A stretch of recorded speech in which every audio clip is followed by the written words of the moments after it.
This will be the biggest shock in the international monetary system since 1971. They're going to unveil a new currency. So they've cloned the World Bank. They've cloned the IMF. This is half the world or more in terms of population, resources, military capacity, land mass, and wealth. This will start to look like the European monetary zone. This will start to look like the euros. It's going to be linked to gold. The whole idea is to get out from under the dollar. And I warned them all. Sanctions work. The dollar's powerful. I get it. You're using it against Iran, but you're overusing it. You're overapplying it. At some point, people are going to get out of the dollar system. It's like, how many times can you hit the punching bag before the punching bag walks away? Well, that's what's happening now. We've gone too far with Russia, with Ukraine, and they're walking away from the dollar. The Fed, Bank of England, the G7 finance ministers, they don't see this coming. I warned the Treasury and the Pentagon about it 10 years ago, and they were like, thank you, Jim, and ignored it. But what happens next? It's going to get worse. Every single goal or metric that the U.S. set has not come true for the Russians and has come true for the U.S. We're the ones being depleted. We're the ones spending the money. We're the ones failing. I just see people who are delusional, who don't understand the economic side of war, think you can push a button and get weapons, and you can't. Think money's unlimited, and it's not. And that's who's running U.S. policy. I've watched interviews with both RFK and Trump who said they will end the war immediately. Like one phone call, it's over in a week. You could have stopped it with a phone call, so it never should have started. Are we already in a global recession? Probably yes. There's a major credit contraction. There's a collateral shortage, a dollar shortage. That's not a recipe for a recession. I don't know what it is.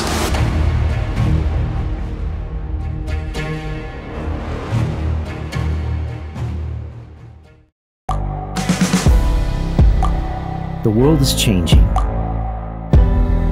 Inspiration is everywhere.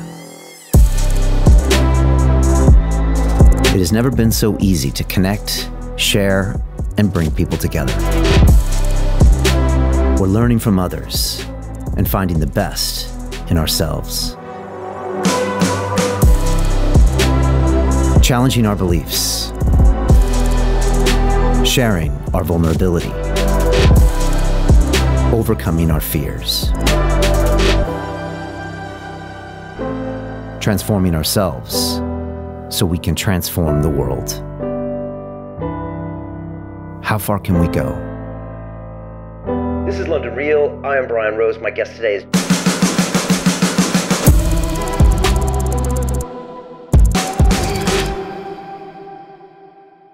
This is London Real. I am Brian Rose. My guest today is Jim Rickards, the American lawyer and investment banker turned economist, thought leader, and author. You have over 35 years of experience working in the capital markets on Wall Street while also acting as an advisor to the CIA and the Pentagon.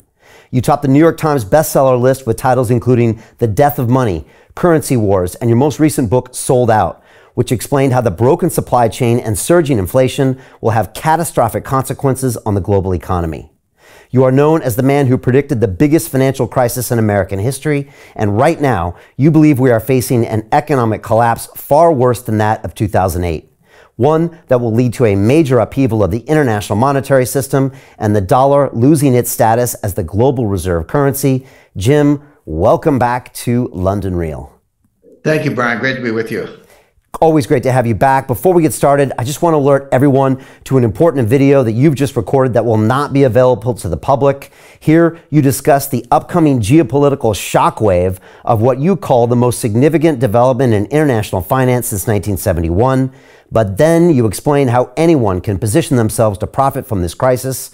Our viewers can access that video at londonreal.tv/Jim, and I highly recommend that everyone go watch that immediately after our conversation.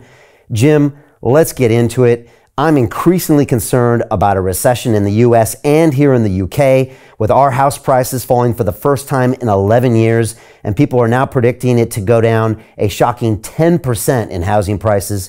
Jim, are we already in a global recession? That's a great question, Brian. The answer is probably yes. We never know for sure until after the fact, because you're in it, you got to wait for the data.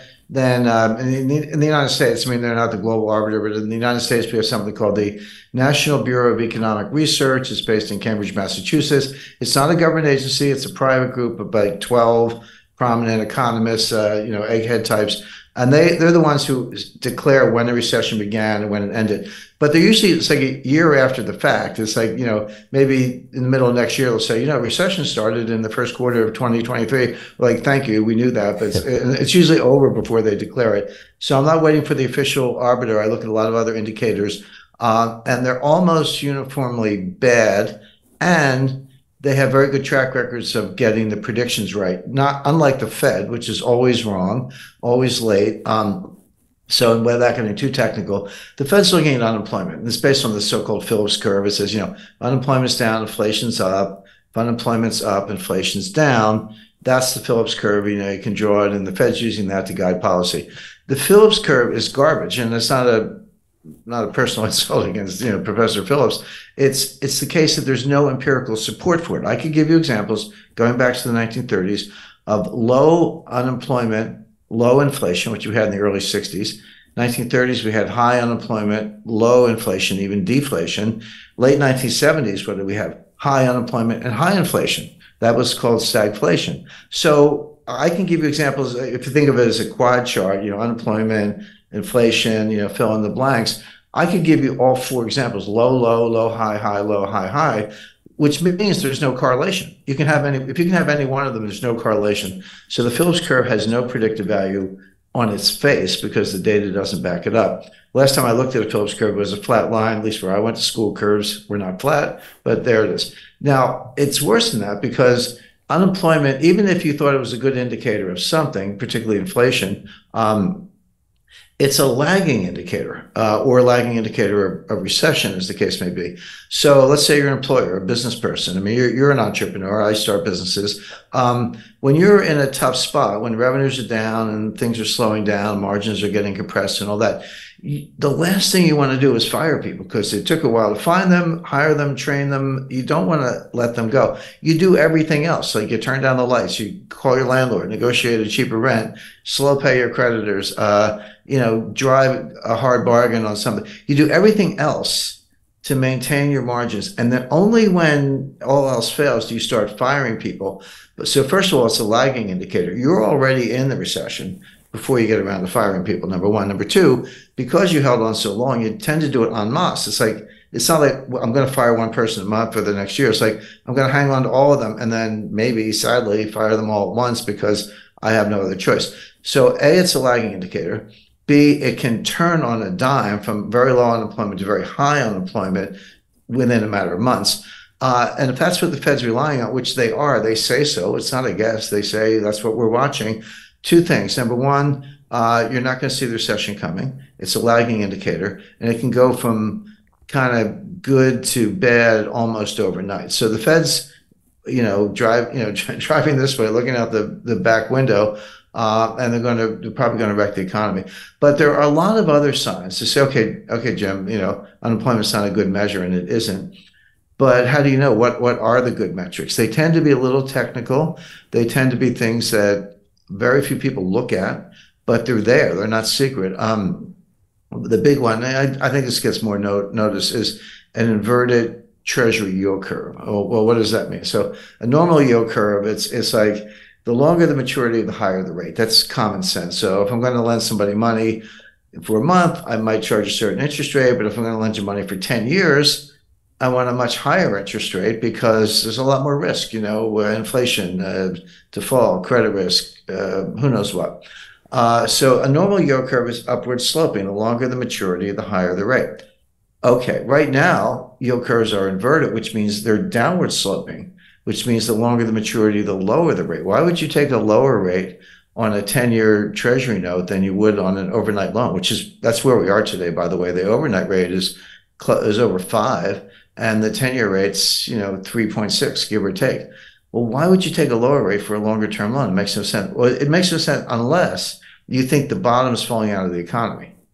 Because if I buy a 10-year note with a 3.7% yield to maturity, which I could do today, that seems low compared to the 5% for the overnight rate. But that might look really good a year from now. If interest rates are 1%, if the 10-year note is 1%, that 3.7% rate is going to look really sweet. It's like, hey, I got to getting a very high return. So in other words, this is the big money. This is the institutional money. This is people who know more than central bankers in many cases. betting that interest rates are going to come down a lot, because if they weren't, that inverted yield curve would make no sense. And so they're betting that the economy is going into a severe recession, interest rates are going to drop, and those 3.7% yields are going to look really good. Now, just to get a little more arcane, there's something called the SOFR futures curve. SOFR is the new LIBOR. There were problems with LIBOR, but these are long-term bets on overnight rates. Treasury is a snapshot of what I think the 10-year rate is going to be, but the SOFR is the opposite. They trade in strips, quarterly settlements that go out 3 or 4 years, 5 years, but the longer ones aren't that liquid. But basically, I can make a bet as to what I think the overnight rate is going to be 1 year from today. That yield curve is also steeply inverted. And again, this is the real, who trades SOFR futures? Well, the institutions and central banks and the big money, in other words. And it's in the data. It's not a guessing. You can look at it. It's publicly available. And it says rates are going to drop steeply in the months and year ahead. So again, these are, when you have an inverted SOFR yield curve, an inverted Treasury yield curve, it's basically the big money betting the rates are going to drop like a stone. Well, why would that be? Well, there are only two reasons. One, a severe recession, and a steep drop in inflation. And those two things do go together. One more example, again, I don't want to get too in the weeds, but there's something, the Fed has an overnight reverse repo facility. And what does that mean? So the Fed says, hey, send me give me your cash, and I'll give you a Treasury bill as collateral, and then we'll unwind it at some point in the future. It's called a reverse repo. So I can call up the Fed, have them send me Treasury bills as collateral, give them cash, and they'll pay me interest on that. It's a phone call. I don't have to do anything fancy. Okay. But the Treasury also sells Treasury bills at auction, and I can bid on them, and people do. And the yield to maturity on those is lower than the Fed will give you for a phone call. So why would you bid an auction, take the market risk and get a yield that's lower than the one you can get for a phone call? Well, the answer is that the Treasury bill that they send me when I do the Treasury facility, I cannot rehypothecate it, meaning I have to hold it, give it back to the Fed when they want it, but I can't give it to you or anybody else. Whereas if I bid at auction, I can take that bill, I can pledge it to UBS, UBS can pledge it to Deutsche Bank can pledge it to Barclays, and they do. So, but the reason I bid more aggressively for that and take a lower yield, I'm fighting for a lower yield instead of the higher yield I can get for free, is because I need the collateral. That's a sign that there's a collateral shortage, that banks are reducing their balance sheets, they're unwinding derivatives, et cetera. So sorry to be a little technical, Brian, but the point is when you look at two inverted yield curves and an auction rate that's lower than what you can get for a phone call, they all say the same thing. Rates are going down, the economy is going to crash, and there's collateral scarcity, and banks are tightening up their balance sheets. So they're all bad signs. Yeah, when I got to Bankers Trust in 1993, I got thrown right on the swap book, and I soon learned about, the mercantile exchange with the LIBOR futures, and we would trade them all the way out to what we called the reds and the blacks. So that was 9 years, 10 years out of these forward 3-month rates. So it's actually right there to see. You don't need to do bond math, subtract the 10-year rate from the 7-year rate to see those forward yields. It's actually right there in black and white where you can see the forward 3-month rates, and it kind of spells out what the market is telling you those forward rates are going to be, and it's right there. And like you said, that's the institutional money betting, and that money is usually righter than the Fed, right? And the government. Correct. By the way, you mentioned swaps and derivatives. It reminds me of another indicator. Just quickly, swap rates are we have negative swap rates. What does that mean? Well, what is the swap? So I buy a 10-year Treasury note, and I finance it in the overnight market. So what's happening to me? I'm getting the yield on the 10-year Treasury note, and I'm paying an overnight yield. So I'm receiving fixed, paying floating. Well, sometime in the 80s, but certainly, in your experience in the 90s, in my experience, at some point somebody said, hey, why don't we get rid of the bond? Like, just pay fixed and receive floating. Who needs the bond? The bond's a piece of collateral, but we can have a contract. So that's a swap, a simple form of swap. So I do a swap with Deutsche Bank, and Deutsche Bank says, okay, Jim, I'll pay you the 10-year rate. You pay me the overnight rate. It's exactly the same as if you had the note and we're financing it in the repo market. It's just receive fixed, pay floating. That's a swap. Pardon me, but if you think of the credit risk, oh, at least with the 10-year Treasury note, I got the United States government behind me. If I'm doing a swap with, UBS, I got bank risk. I got some credit risk in the bank. Credit Suisse just failed. So it's logical. It makes sense that the rate I get from UBS should be slightly higher than the Treasury rate. The swap rate from a bank should be slightly higher than the comparable maturity of a government security, because the government security is slightly safer than a big bank. Well, right now, that's not true. UBS, or, I don't want to pick on UBS, Barclays, anybody else in a swap, the rate I get is lower than I get from a 10-year Treasury note. So why would I do that? Why would I take the poorer credit and take a lower rate instead of a higher rate? Well, the answer is the swap is off balance sheet, and the Treasury note, if I own it, I got to put it on my balance sheet.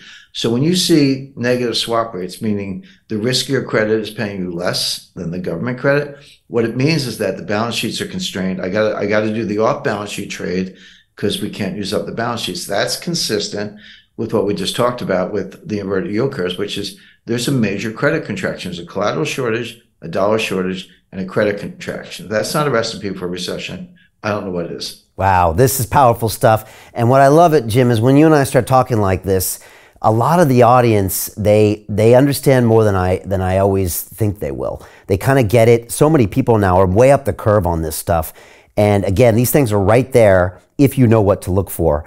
You've also just recorded this video that will not be available to the public. You're going to talk about this upcoming geopolitical shockwave of what you call the most significant development in international finance since 1971. But then you also explain how anyone can position themselves to profit on this crisis. People can access that at londonreal.tv/Jim. Again, highly recommend people check that out when we're done.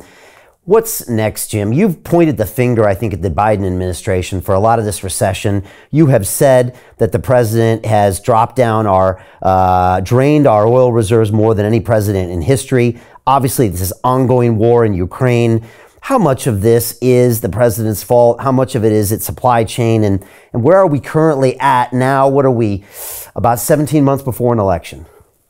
Right. It's a great list, Brian, because you can say, well, we could talk about the war in Ukraine. Yeah, we could talk about monetary policy. We just kind of did, go through some of the recession indicators. We can talk about the election, but they're all connected. I mean, that's really where the complexity theory and the density of the network comes in, because these things are all connected. So just to spend a minute on Ukraine. By the way, I just last week conducted I do this annually, so it's been 8 years in a row, conducted a seminar on financial warfare at the U.S. Army War College in Carlisle, Pennsylvania. And it is at the Army War College, but there are people there from all branches. It's a very elite group, handpicked, about 12 students, mid-career officers, so they're kind of late 30s, early 40s, lieutenant colonels, and from all branches. So I get Marines, Army, Navy, Air Force, Marines, and a few civilians, State Department, and CIA, NSA, intelligence community. But it's a fun group, 12, 13.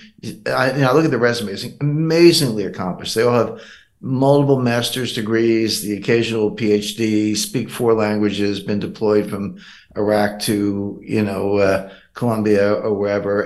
But they've been handpicked as the future big brains. These are people 5 years from now, there'll be 3-star generals on the National Security Council, et cetera. So it's a fun class. And my topic is financial warfare, which is kind of like finance and warfare, which is what we're mashing up right now. But and I spent a lot of time talking about this whole BRICS thing, and we can talk about that if you like. Yeah. But I tell in interviews like this, Brian, I always explain. I said, I didn't say anything in the U.S. Army War College that I'm not saying in this interview. It's not like I have a secret package for them and we do something else. So I just say the same thing. You can take it or leave it. You can agree or disagree. But it's a great group, very interactive. But I was talking about the Ukraine war, and I said, one of the most difficult things about this is getting reliable information. I said, in a war, everybody lies, so the U.S. lies. If you ask me what has surprised me about the war, the conduct of the war, the development hasn't really been a surprise. Russia was always going to win, just a question of how long, and it's tragic. But I'm surprised at how many warmongers there are in the UK. I'm not, France is in, they're mushy. Germany's between a rock and a hard place. Hungary is actually against the war. Italy, again, a little mushy. But, and the the US has the warmongers. I know that. But starting with Boris Johnson and going to Rishi Sunak, I mean, they're more bloodthirsty than the Americans, and they're the ones providing the Challenger tanks, et cetera. I don't quite get it. I think all these Chamberlain, Churchill, Hitler metaphors fall down. I mean, I know history. I know what Chamberlain did, and I know, Winston Churchill was one of the great heroes of the 20th century, but I don't see that parallel. I don't see. Are they doing it to try to get a better trade deal with the U.S.? Is it that simple or no? Well, it disappoints me to see the UK act as kind of lackeys of the U.S. I mean, it's sad to see. I mean, it's not the heyday of the British Empire, but it's one of the largest economies in the world, major financial center, nuclear power. I mean, it's not like it's a tertiary power, but I see what's going on, but I have to say, I don't understand it. I don't see why the UK can't go their own way a little bit, but they are, so they're not. But not to get too immersed in the politics. You can pretty much lay the entire Ukrainian tragedy at Biden's feet, because Russia would not have invaded Ukraine in February of 2022 if they hadn't been provoked for 14 years. I mean, going back to 2008. So what happened in 2008? George W. Bush stands up at a NATO summit and says, Georgia and Ukraine should join NATO. He just said that. Three months later, Putin invades Georgia. Yeah, during the Olympics, right? During the Olympics, I think, right? Yeah, well, that's right, 2008 Olympics. So Bush says Georgia and Ukraine should join NATO.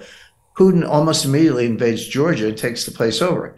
It's like, were you not paying attention? Did you not get the message? And we had the global financial crisis and a lot else. So fast forward to 2014, what happens?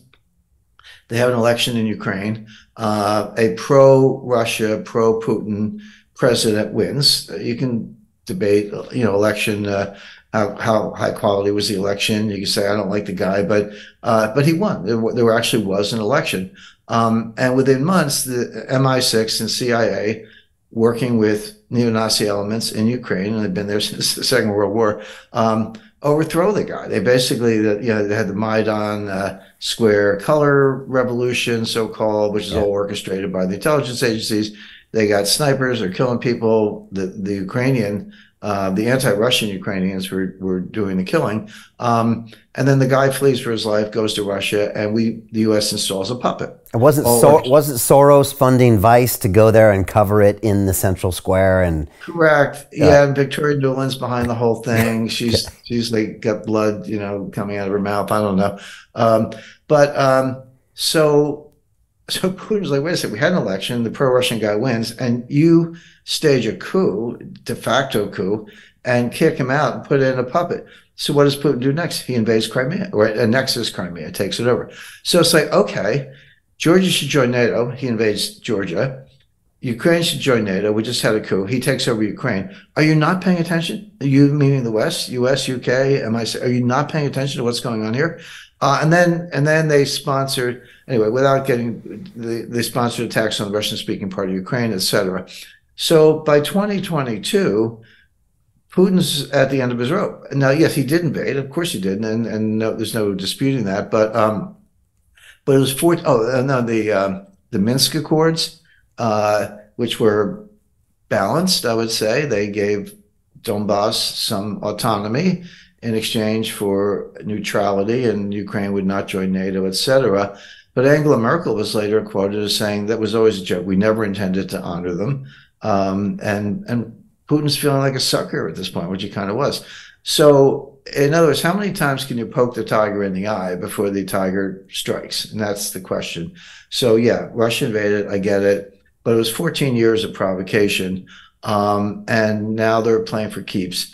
But the U.S. wanted this war because they were, and they are, delusional. They're like, yeah, bring it on, because Russia will be depleted. They'll get killed. They'll use up their armaments. They'll deplete their arsenals, their inventories. They'll spend a lot of money. We'll throw sanctions on them like crazy. They'll go broke. The Russians, there'll be unrest in Russia. We'll get rid of Moscow, or sorry, we'll get rid of Putin, and we'll go all the way to Moscow and put Russia back where they were in the 90s with Boris Yeltsin and a bottle of vodka before breakfast.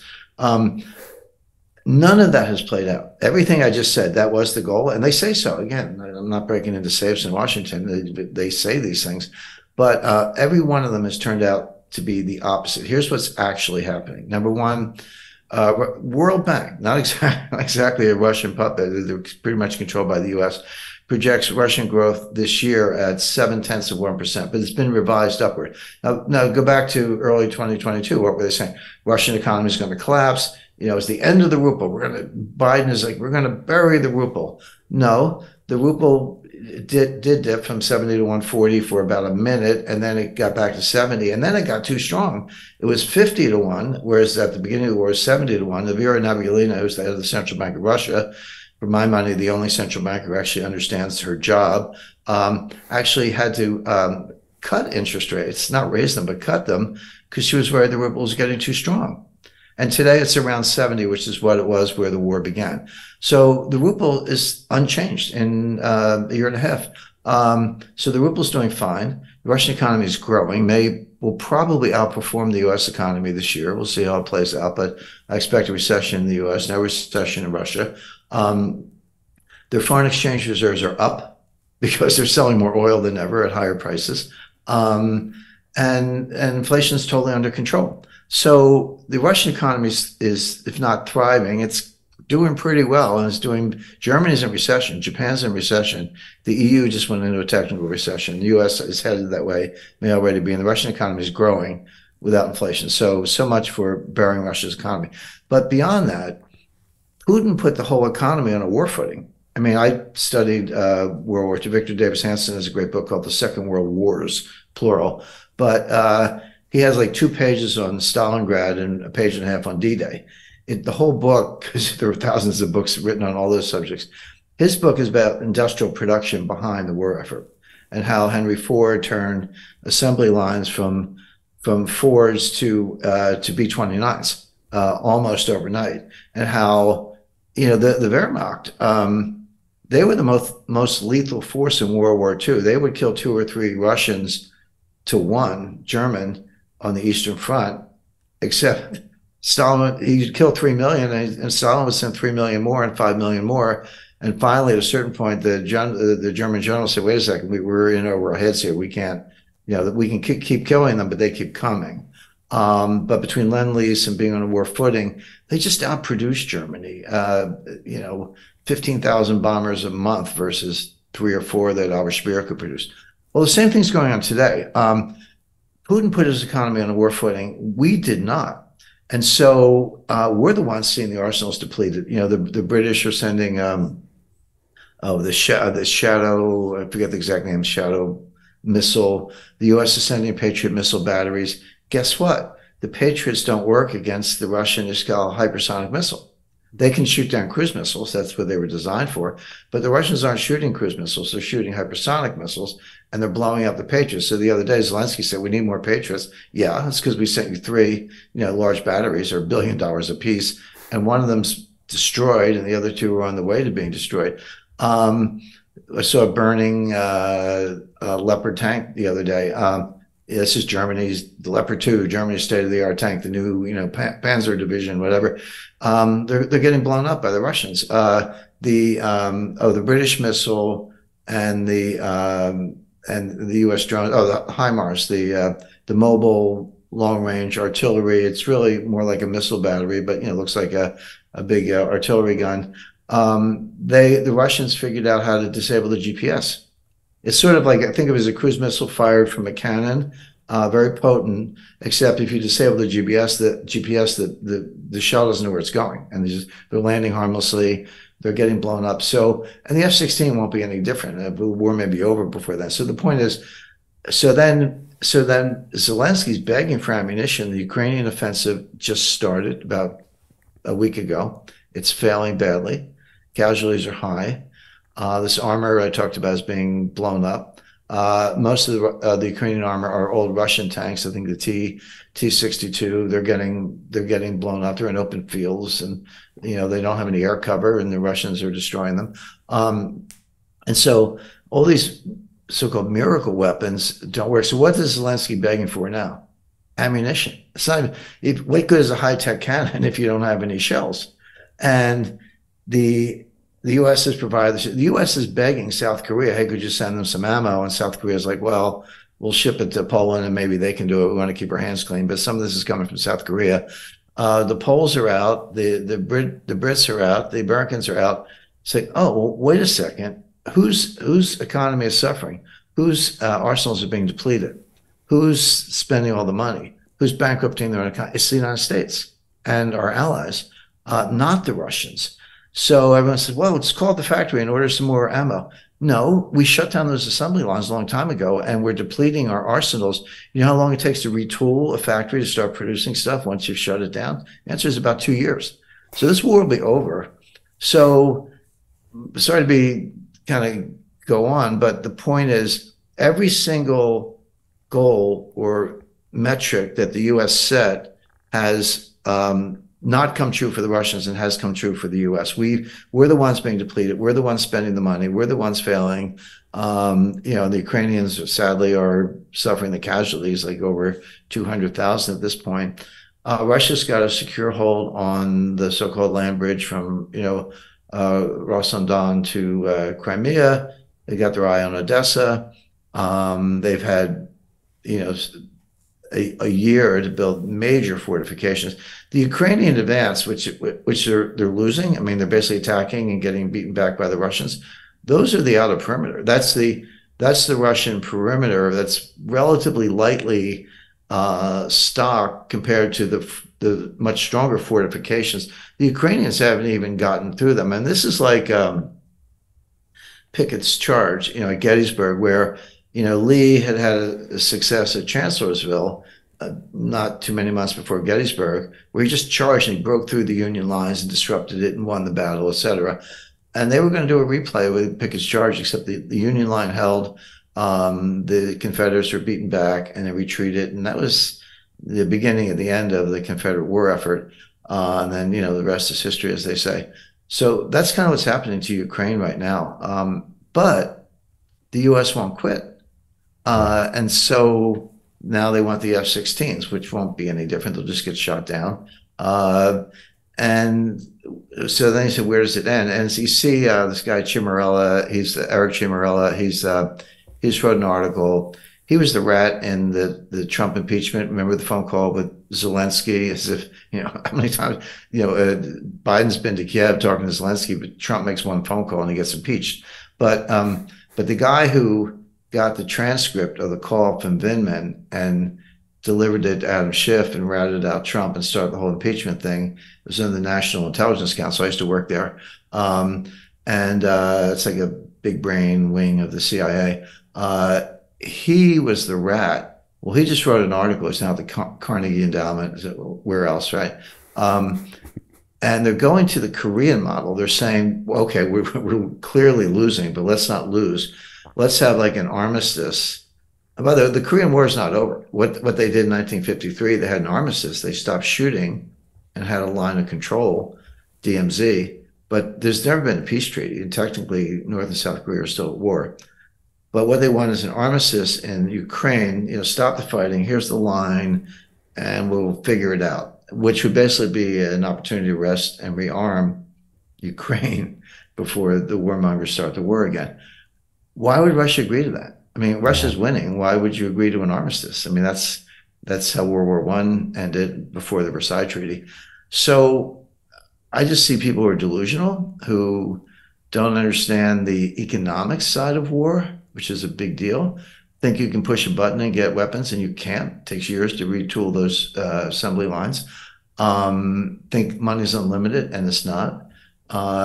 And have this just irrational. I'm talking about Fiona Hill, George Kent, Victoria Nuland, Tony Blinken, Jake Sullivan. These people are political hacks. They're not that bright, and Biden's feeble-minded, and that's who's running U.S. policy. Wow. I love how you break that down. I got a couple more questions about Ukraine. You alluded to the fact that you're going to talk a little bit about what you're calling the most significant development in international finance since 1971. It's an upcoming geopolitical shockwave. I do want to get to that, but also you have made a video about that people can go watch right now, including how they can position themselves to profit. It's at londonreal.tv/Jim. I highly recommend everyone watch this right when we're finished. Recently, I've watched interviews with both RFK and Trump who said they will end the war immediately. Like one phone call, it's over in a week. And fascinatingly, both saying kind of a similar thing. And quite frankly, Jim, I believe them both. I believe they could actually do it, and they will do it. You've watched both of those two men kind of campaigning. It's a very, very fascinating race with both of them in there. I'm kind of looking for a Trump-Kennedy ticket maybe at the end of it, but that's another story. Talk to me about what they're saying. Could it be done? And what do you make of those candidates right now? Well, first of all, I find both of them intriguing. Trump's, better known he was president, but RFK is not exactly, the Kennedy name is not exactly unknown. I mean, I'll go back to the first election I could vote in was 1972, because at the time the voting age was 21 years old. But in 1968, as a high schooler with no money, a friend of mine and I hitchhiked from Cape May, New Jersey to Camden, New Jersey, a distance of about 80 miles, to hear his father, Robert F. Kennedy, speak. And so, like I said, I'm a 16, 17-year-old hitchhiking to hear RFK. That's how inspired I was by what he was doing at the time. Wow. How was the speech? The answer is, sure. Sorry, go ahead. How was the speech? Do you remember? It was great. I mean, he's inspiring, and he kind of, he came out of nowhere in the primary because Lyndon Johnson was running for president and Eugene McCarthy was holding his own in New Hampshire. And it was only at that point that RFK jumped in, but that's okay. You gotta pick your spots. Yeah, I've been on that bandwagon for a long time, but RFK Jr. First of all, sorry, the short answer to your question is yes. You could end it with a phone call. This is a war that never should have started. Okay, you could have stopped it with a phone call. Say, hey, okay, Putin, here's the deal. Ukraine's neutral. They're not joining NATO. Autonomy for the Donbass. Stop killing the Russian-speaking part of the population, and maybe a few other bells and whistles, some security guarantees from EU or NATO, and then that's it. Sign that deal and just go forward and let the politics take its course. So it never should have started. Okay, so then it starts. You could have ended it with a phone call just by saying, okay, got it, you're serious. I should have known that from the start. We'll do the same deal with one big difference, which is Russia will not give up the territory they've taken. They've spent too much money and blood to get there. So you want neutrality, you want no NATO membership, yeah, but we're keeping what we took. Because I always explain, there's so many sort of anti-Semites or anti-Israeli people, you find them in the United States, I'm sure elsewhere, these Palestinians. I keep explaining to them, I said, the Arabs invaded Israel 4 times and Israel won all 4 wars. When you win wars, you get to keep stuff. I mean, that's what war is about. Okay. Oh, get out of the West Bank. Well, no, they fought 4 wars. They won. They're 4-0. The 2006 Hezbollah thing, you can call that a tie if you want. But 1948, 1967, 1973, and the Intifada, they won, and so they get to keep stuff. Well, Russia won, and they're going to keep stuff. That's the difference between pre-war and where we are now. And yes, you could do that deal with a phone call. You just tell Zelensky, you're signing this deal, and we'll let you keep what's left, but that's it. And if you don't, you're gone. So they're right about that. Interesting that Kennedy's a liberal Democrat and Trump's a MAGA Republican, and they think the same thing. That's because they have a certain measure of common sense. But just again, not to get too in the weeds, but I'm coming to you. From New Hampshire in the United States. We have the first primary, and there's a footnote there. So historically, New Hampshire is the first primary in the country. It's a bellwether. It's where Eugene McCarthy, by the way, in 1968, he did not win the New Hampshire primary, but he got way more votes than anyone thought. And that led immediately to Lyndon Johnson withdrawing from the race, and then RFK jumped in.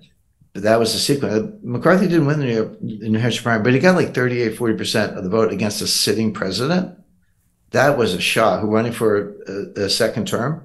That was a shock. So, so that's kind of the reputation of New Hampshire. Now, what happened in 2020? Biden finished 5th in the New Hampshire primary. 5th.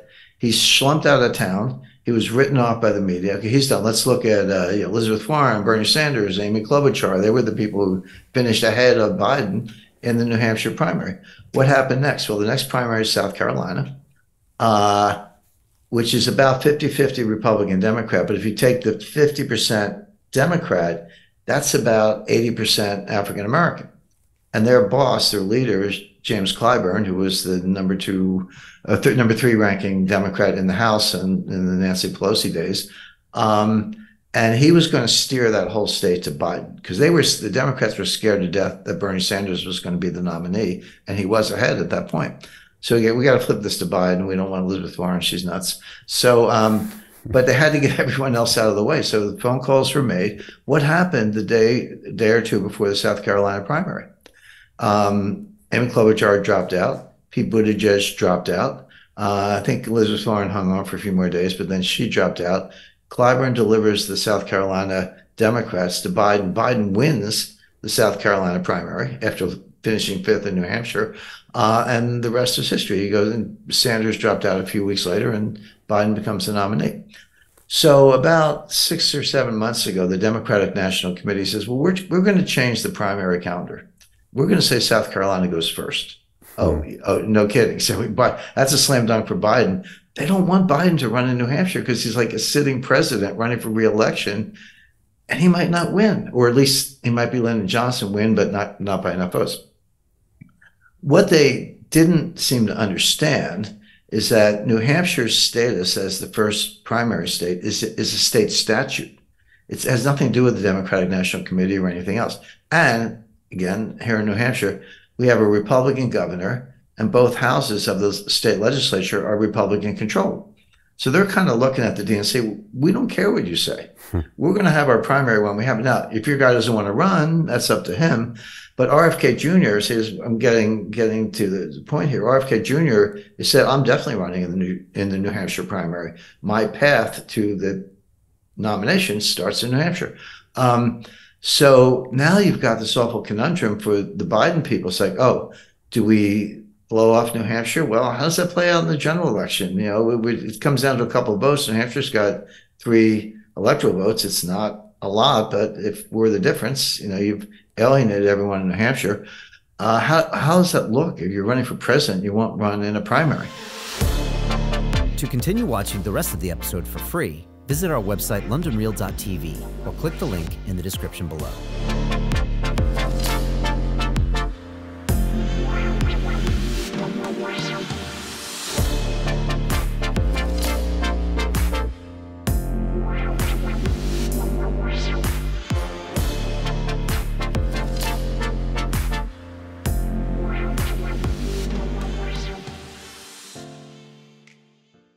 So Jim Rickards has just recorded a video that's not available to anyone in the public, and he's going to be talking about how this upcoming recession is going to be fast, it's going to be bloody, it's going to be nasty. But at the same time, he's going to show you how you can position yourself to profit from all of this chaos.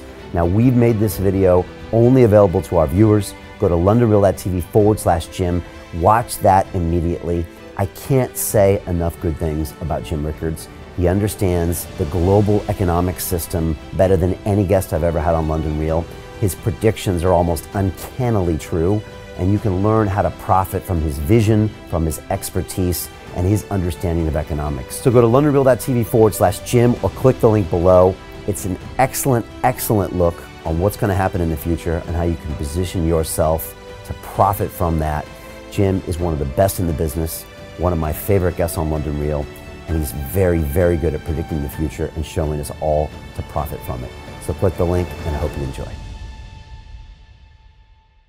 Hey, it's Brian Rose, founder of the DeFi Academy. I've told you my 4-week crypto bootcamp is amazing, but don't take my word for it. This is what my students are saying. The DeFi Academy was an amazing experience for me. It took me totally out of my comfort zone. In this course, I was challenged, I was held accountable, and pushed to do things that honestly weren't always easy. It's been phenomenal, and I can't believe we're already up on our 4 weeks. It has flown by. Going through this DeFi accelerator by far was one of the best courses I've taken. You do this course, you really get into the nitty-gritty of the activities that will make you comfortable with decentralized finance. Thank you so much to Brian and everyone at London Real and the DeFi Academy for even putting together an amazing course like this. Anybody else that wants to do it, please sign up. It is well worth the money.